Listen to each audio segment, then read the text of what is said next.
sandwich? Yeah. Okay. Okay. Yeah, let's throw the bags up. Here's the stuff in there. Thank you. You want punch or no? No, I'm okay on that too. Yeah. On August 16, 2018, Brian Racine was shot in the head as he slept. According to family members, Racine, who suffered from mental illness, had gone off his medication and had decided to move to Ogden a month prior to the shooting. Neither his mother, brother, or two daughters were aware that he was living in a homeless camp. His killers, Corey Fitzwater and Dalton Aiken, looked down on the homeless community. Both men believed homeless people to be a problem since they do not contribute to society. After several rounds of questioning and multiple changes to his story, including claiming to have been in the area only to smoke marijuana, Aiken eventually confessed that they went to the camp specifically to find and harass homeless people. Racine, as far as investigators could tell, was chosen at random. No connection between the men could ever be made, and it may never be clear why things escalated to the point of murder.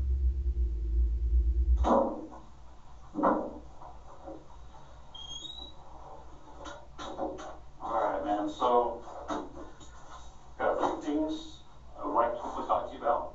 You are obviously in custody, so I do the random before I can do that for you, okay? So you have the right to remain silent. Any facilities against the court of law. You have the right to talk to the lawyer and have him present with you or to be questioned. You can afford to hire a lawyer, won't be 100% you before any questioning if you wish. You can decide any time to exercise these rights and not answer any questions or make any statements. Do you understand each of these rights I've explained to you? Yes. Having these rights in mind, you wish to talk to us now. Talk to you? Yeah, me and Yeah, I got no problem with that. We're simply looking to get your side of the story. What's going on here? You know what I mean? Yeah. You know, we haven't heard what you. Aiken polishes off his lunch, unconcerned as he has read his rights. He shows no visible sign of being upset.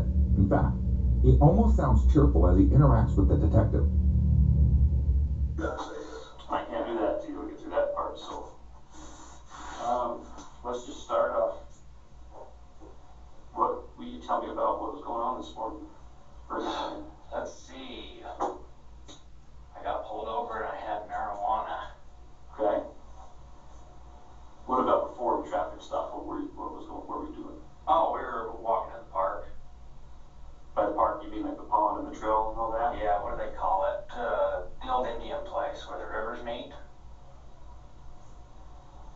Familiar with that. Got a fancy term. Do you know what? Yeah, right there where Ogden and Beaver River meet. But you're on that whole trail complex that's back there behind the one you went in. I think I know where you went in, so where you go across the bridge and the road goes, the trail goes up and down both ways, right? Okay. Yeah, so let's see. So if you cross that main bridge in the parking lot, and then you just kind of keep going straight-ish, and then it curves to the right. Yeah, right there where the two rivers come together. Yeah. Okay. All right. And you were with, who were you walking with? Corey Fitzwater. Is he family, friend? Yep, family friend, exactly. Oh, what time did you guys got out there? Oh, it was late. We just got done busting up concrete for his neighbor, with a sledgehammer. So we were kind of having a good time, you know. But I think it was 2 to 3. Okay. Somewhere. You're talking AM, right? You guys working that late busting concrete too? Well, we only busted concrete till about 12. They had it jacked up and they were trying to bust it, and it just would bust off a little piece every time. So we just started going to town and it just all went. It's good therapy, right? Yeah, exactly. Where's the neighbor? Where does that live at? The what? Where was that at? It's in concrete. So it'd be kitty corner in his backyard. The word just so neighbor, if it's neighbor of Corey's. Yes. Where's Corey live at? By Hoagie's? Oh.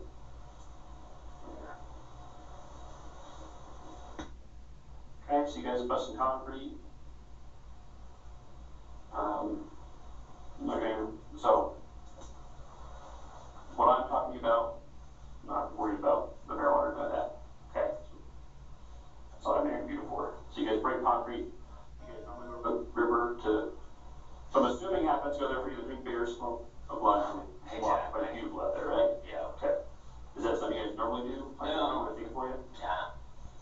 We usually just hang out. How far do you guys walk around the trail? I think I had the freeway in sights, at least. Like when you take that turn off in the distance, you can see the freeway.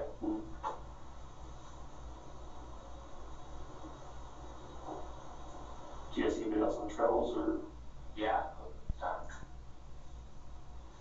other late night revelers or transients or what? Campfires. Oh, okay. Yeah. So, I would assume transients. Okay. And forgive me, I think he's only knows this better than I do. So you guys park in the direction, so when you first say you're walking, are you going east? Unlike many suspects, Aiken doesn't seem to mind answering questions. He neither exercises his right to remain silent, nor does he act cocky or passive-aggressive. Still, it's also possible that he thinks that if he appears cooperative, he won't be considered a suspect. He doesn't even try to deny his marijuana possession, which heightens his impression of having nothing to hide. North, how does that trail split off? Yeah, so it'd go, let's see, that would be south, and then it heads to the west. So, and how long, so you guys get there, around 2 to 3? Yeah. How long do you guys out there for? Enough to smoke a little, basically. Sure. An hour, half hour? I know it's hard to tell time, but Half hour. Is there any commotion or anything up there? Well, I kind of have a feeling that I know what you guys are after. Like, did someone get killed? I mean, so I heard a gunshot. For sure. That's just that vibrates, let us know it's still working. Where we haven't heard the gunshot, I mean, relatively speaking. So, when you start heading towards the west, there's like a weird vinyl fence. Like if you got voltage up across it, you're not supposed to cross it. Well, it's about right there. I think it's a junkyard if you cross the fence right there. Aiken admits to hearing a gunshot and does his best to describe in detail where he was at the time. If he is being honest, this would possibly help eliminate him as a suspect. If he is guilty, giving such a detailed description could work against him. All it takes is one witness or piece of forensic evidence to throw his entire story in doubt.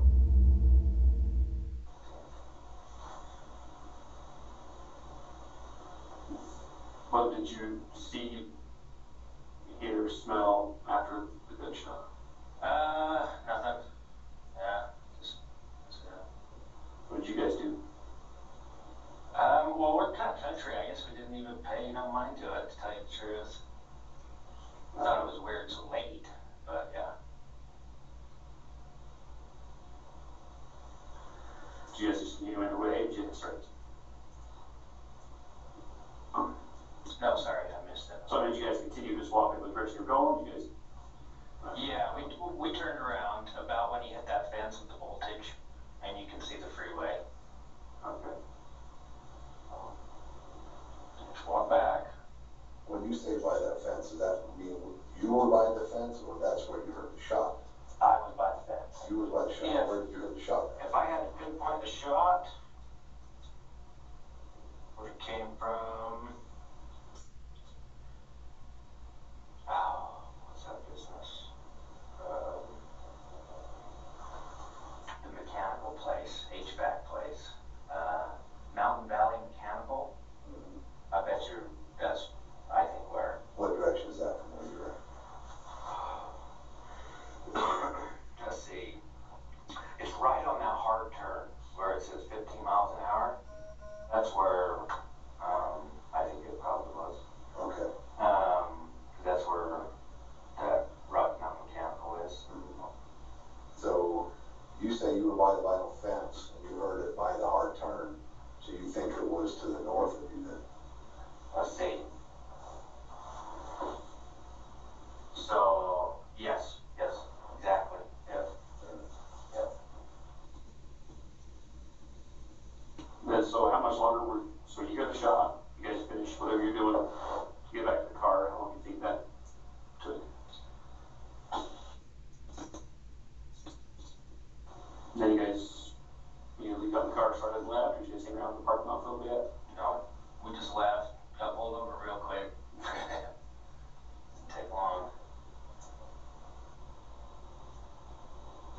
going to any camps while you're down there? Mm-mm. Like the homeless people? No, we actually never came face to face with any of them, just there's a time. Just to the fires? Mm-hmm. Do you know any homeless people that live out there? I do not.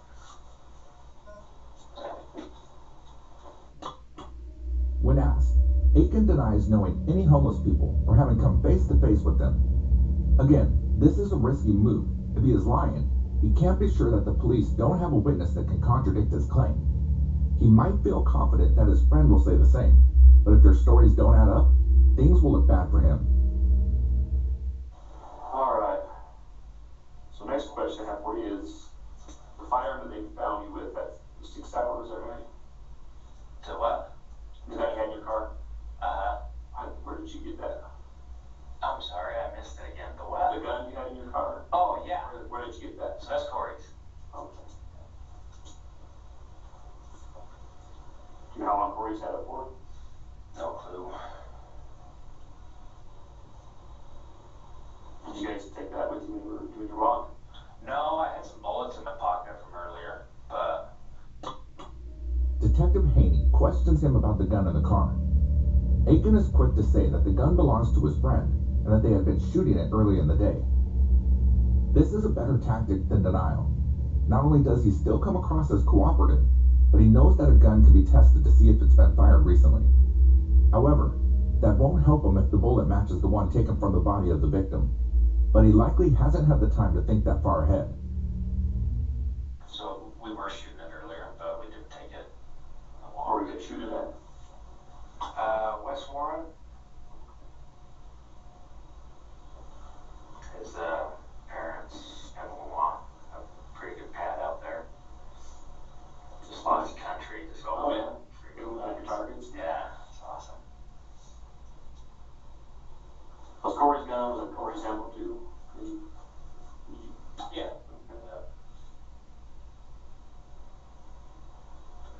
Yeah, I actually tried, we were gonna make a trade.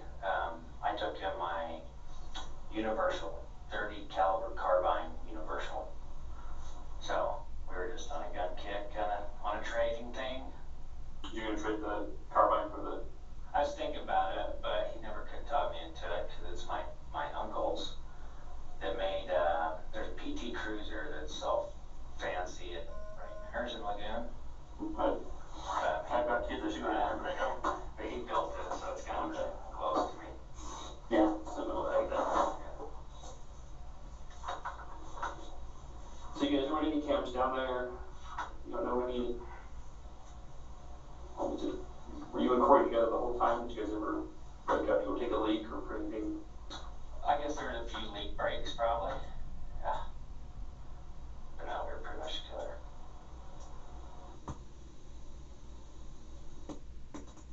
So when you guys were separated for whatever, for take a year or whatever, did Corey leave you? Did you leave Corey?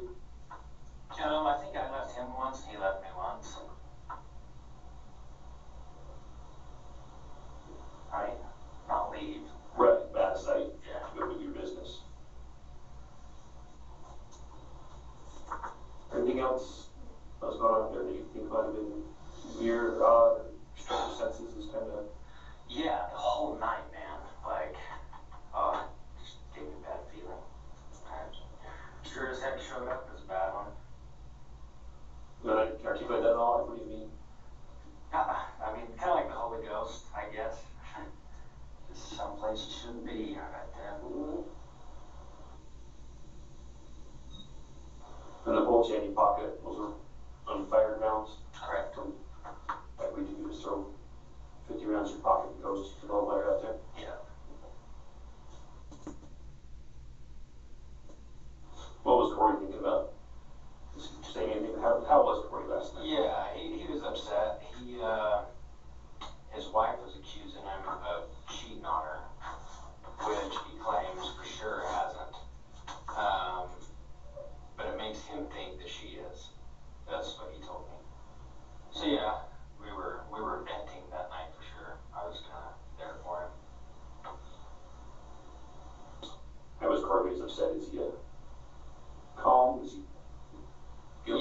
angry?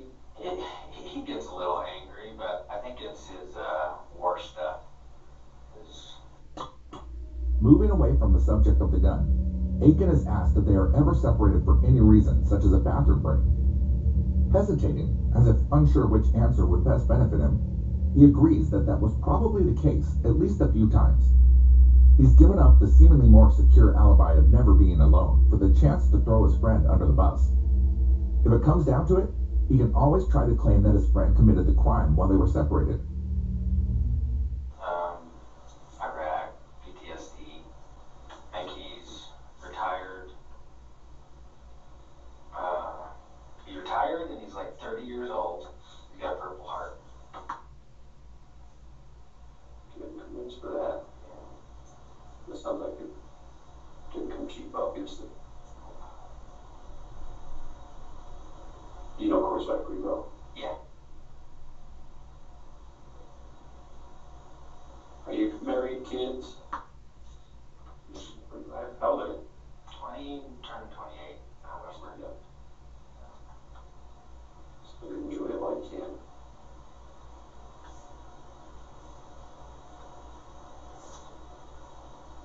Okay, so an area of concern or question that we have. So you guys were there.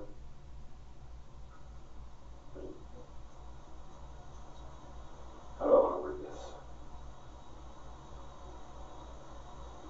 We find in life, especially places where coincidence doesn't occur a lot. Usually things happen and they seem tied together. They're most likely tied together somehow, right? So would there be any reason why we would find spent shell casing that matches the gun you guys had at the scene of what we're investigating? I'm gonna come clean right now. Okay? Thank you, because the forensic evidence tells us a story, and you're not helping yourself. Okay. So Corey did leave, and that's when I heard the gunshot. And that is it, man. The more Aiken speaks, the more it sounds like he's setting up his friend Corey to take the fall. He tells the detective that Corey was very upset, thinking his wife might be cheating on him and that he was trying to be supportive. He then adds that the other man has issues with PTSD. This all adds up to make his friend sound unstable and potentially violent, with Aiken putting himself in the role of supportive, stable friend.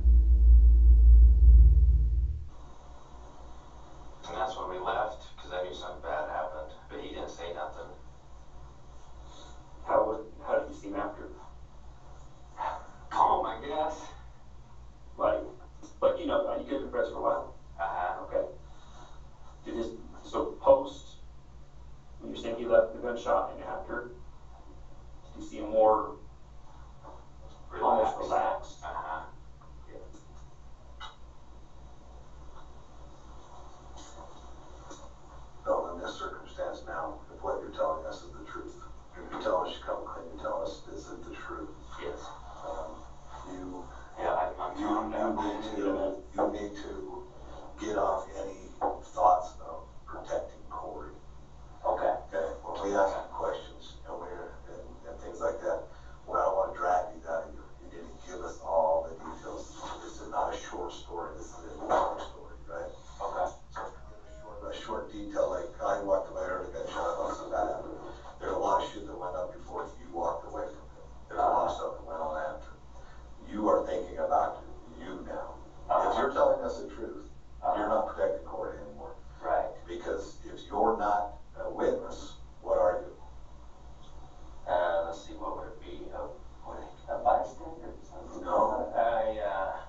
shoot somebody and I'm there, even if I know about it, and I don't do anything, I'm an accomplice and I share his prison sentence.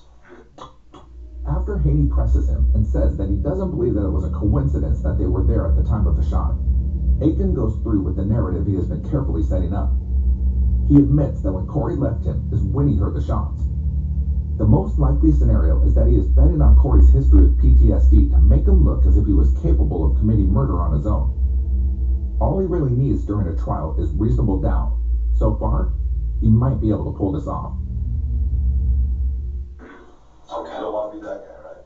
Correct. And I knew nothing about this. So let's go back. Okay. You guys just didn't randomly be walking down a trail. He walks away and just decides to shoot somebody. There's something that led you guys to that camp. And that's why I brought up his wife still, because I think really that's what it is, because I can't think of any reason. Okay. Well, he wanted you to take him down there. Yeah, who picked the spot to go? I always knew it. Yep. Yeah. Because I grew up in Marion Slaterville. Yep. Yeah, but I'm saying you guys, what led you guys there? We Tonight. know you know the spot. What led you there last night? Yeah, marijuana. So are you going to buy marijuana? No, we're smoking it. Okay. So So the cops got my bag. here's the story that I'm kind of getting from you, and if this is what you're gonna go with, it's not gonna be good for you. Okay. You're gonna say that you guys randomly showed up at a random spot to randomly smoke some marijuana, ran into a random camp, and shot some guy. Yeah, that sounds bad. Yeah. No, I think what happened was, there was a reason you guys went there. The guy that was there, you knew, or Corey knew, Okay. Corey or you knew he was there. So you guys went down there to deal with that. Now, I understand you not wanting to be involved in the actual process of it, but there's something that led you guys to that spot. I refuse to believe that Corey just randomly picked some guy and shot him. Start with the truth, dude. I'm kind of being serious. I think that's what happened. I think he literally just shot the guy. I mean, I know that sounds bad, but literally. That's a hard sell in a court of law. Yeah, it is. When you're on the stand and we're trying to convince the jury that, no, Dalton didn't have anything to do with this. Oh, okay. I got you. It's his PTSD stuff. I don't think this is the first time it's happened. But I think it's something to do with that. Okay, so what did Corey say before he shot the guy? Nothing. Like, it was... What made you separate from him? He went off the trail, and I followed him, Okay, and he shot the guy. so you were there. Yeah. Okay, that's one thing we want to make clear, that you guys didn't separate, you saw what happened. The detectives seem to go along with him. They tell him he can either be an accomplice or a witness, and that the best thing he can do to save himself is to answer their questions. However, this does not mean that they believe Aiken's story. But the more he talks, and the more relaxed he becomes, the likelihood of being able to catch him in a lie increases. They can also try this same ploy with Corey Fitzwater. If they are able to play the two off of each other, they might be able to get a clearer picture of what actually happened. Yeah. So that's helpful because I see that. to say that he randomly walks away from you does this. He walks off the trail towards a camp. Yeah, I Does he know. say something about going to that camp? Does he piss off that camp? No, he sees it, Okay. but no. So you guys walk towards this camp, and it's random. You say Corey doesn't know this guy. Yeah. You don't know this guy. Yeah. So you walk into this camp. Do they say anything to you? I think the guy was sleeping, to tell you the truth. The guy's in bed sleeping. Where's he at? On the ground. He's sleeping on the ground? Yeah. Is he in a tent or a tarp, just laying on the dirt, a sleeping bag? Just the dirt, I think. Okay. I think. So tell me, so you follow Corey to the camp, kind of tell me about the camp a little bit. Okay. It was kind of hard to see because it was dark, and his fire looked like it pretty much went out. Okay. But there was a big tent by it. Okay. So there's a big tent there. And you walk in, and you think he's asleep. I don't walk in. He's asleep outside the tent. He's on the ground. That's what I'm saying. When you walk into the camp, you believe he's asleep. Yes. And what does Corey say? He kind of mumbles in like a drunk talk, like, how are you doing? Corey says that? Uh-huh. Okay. Is he drunk? Yeah. He probably was like 10 deep, probably. 10 beers? Uh-huh. Okay. So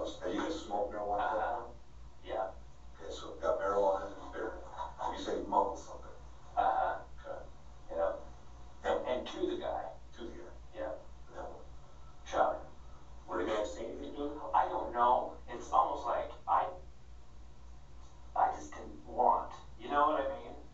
And so I don't think I looked when he shot him. Okay. But if I had to guess, somewhere here. Okay, so he shoots him somewhere in the upper body. Yeah. Then he takes off running, and I don't know what else to do but run too, I guess. Okay. Get in the truck, get pulled over. Okay. Forensic evidence on the scene doesn't tell that story. Okay. Things that we can prove don't tell us that story. Okay. Now Aiken's beginning to alter his story, since the detective isn't buying the fact that they were just randomly in the same spot with the victim. Before, Aiken claimed that he and Corey were separated when the shooting occurred. Now he says that he actually witnessed the murder. It's true that he could have been lying to save his friend at the start of the interview, but it's more likely that his story is evolving in an effort to change himself. Either way, it is proven that he's willing to be dishonest, a fact that now casts anything he says in doubt. Okay. There was more to it. Okay. So you, I'll try. I'm gonna quit dragging shit out. No, Do something. seriously. You need to tell us. Okay. Okay. I'm trying. I really Because am. there's more to it. But you need to understand that when we ask you questions, a lot of times we already know what those answers are. Yeah. Okay. And if you when you leave things out of the story, it makes it look bad for you. Okay. So we need to stop that. Okay. Okay. So Okay, so where'd you want to know? Because I I want to know the truth is what I want to know. But I know what all the evidence is. I know what the forensic evidence tells us. We know a lot of this story already. I want you to tell me that story. I want you to be honest with me and be a witness to this, not a suspect. No, I just left that scene with CSI. Okay. Yeah. I know exactly what happened there. Yeah. Okay. So like you said, there's more to it than just running away. Because a lot of the things you're telling us, Okay. Yeah. So I took off running. He took off running. I lost him. Okay. And I got to the truck and I had to wait for him for 25 minutes. I'll bet you. That's probably the part that was missing, huh? Well, I wouldn't say so. And he said he ran into more people and fought him with his fists. Okay. Some more stuff happened in the camp. That was away from the cat. That was somebody else. Away from the camp. He's asking you. He's making a statement to you. More stuff happened in the camp after the shooting happened. That's what we're trying to get the truth about. You guys didn't walk in banging and run away. There was more to it than that. I promise you, yeah. I really do promise you.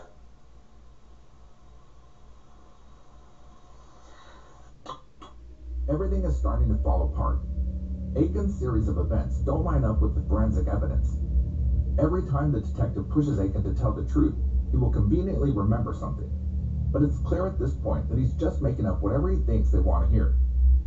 Without knowing exactly what evidence they have, it's hard for him to know which parts of the story he needs to include to be believed, and which parts he could safely avoid mentioning that might incriminate him further. If he doesn't regret not having a lawyer present yet, he will soon. Alright, tell you what, we're gonna give you a few minutes to think about it. Okay. Now, I don't want you to tell me anything that's not true. Okay. If you're telling me the truth, you stick to your story. For sure. But I don't believe your story. So we're gonna give you a few minutes to think about how you wanna proceed here. And we're gonna come back in and you're going to tell us the real story of what happened out there. Okay. Now, if it's the story you've already told me, fine. That's going to be your version of the truth. Okay. Unfortunately, the evidence is gonna point that that's not the truth.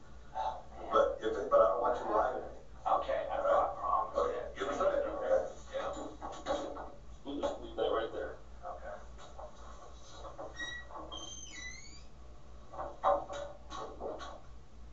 Hey, Dalton. Hey. Hey, we're actually going to be moving you over to Ogden City Police Department. I'm gonna drive you over there. Okay. Okay?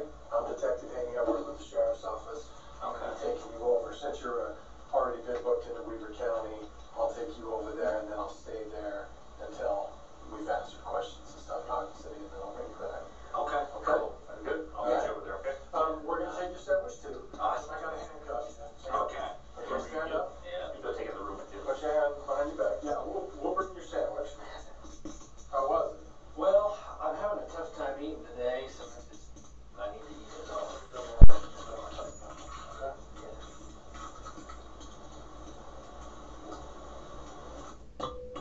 after having left Aiken to sit and think about his story, Detective Haney returns and informs him he is going to be moved to a different county to continue questioning him.